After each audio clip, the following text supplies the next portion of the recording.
जळकोट तालुक्यात petrol diesel टंचाई गंभीर. पेट्रोल पंपावर वाहनांच्या लांबच लांब रांगा. लातूर जिल्ह्यातील जळकोट तालुक्यात सध्या पेट्रोल आणि डिझेल टंचाईमुळे नागरिक व शेतकरी मोठ्या अडचणीत सापडले आहेत. पेट्रोल पंपावर वाहनांच्या लांबच लांब रांगा लागलेल्या दिसत असून अनेक वाहनधारकांना रात्रभर थांबूनही डिझेल मिळत नसल्याची परिस्थिती निर्माण झाली आहे. आज दिनांक 28 मे रोजी जळकोट शहरातील पेट्रोल पंपावर मोठ्या प्रमाणात ट्रॅक्टर, दुचाकी आणि इतर वाहनांच्या रांगा लागलेल्या पाहायला मिळाल्या. गेल्या काही दिवसांपासून तालुक्यात पेट्रोल व डिझेलचा तुटवडा जाणवत असून त्याचा थेट परिणाम शेती कामांवर होतो आहे. सध्या शेतकरी पेरणीपूर्व मशागतीच्या कामात व्यस्त आहेत. शेतातील बहुतांश कामे यांत्रिकीकरणावर आधारित असल्यामुळे ट्रॅक्टर आणि शेती अवजारांसाठी डिझेल अत्यावश्यक आहे. मात्र पुरेशा इंधनाअभावी अनेक शेतकऱ्यांची कामे खोळंबली आहेत.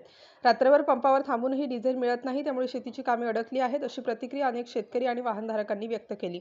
शासनाच्या निष्क्रियतेमुळे ही परिस्थिती निर्माण झाल्याचा आरोप नागरिकांकडून केला जात आहे. जळकोट तालुक्यात तातडीने पेट्रोल आणि डिझेलचा पुरवठा सुरळीत करावा, अशी मागणी शेतकरी व नागरिकांतून जोर धरू लागली आहे. काय शासन याकडे तातडीने लक्ष देणार का? जळकोट तालुक्यातील इंधन टंचाईचा प्रश्न कधी सुटणार, हे पाहणे आता महत्त्वाचे ठरणार आहे. राष्ट्र माझा न्यूजसाठी कमलाकर वाघमारे, जळकोट, लातूर.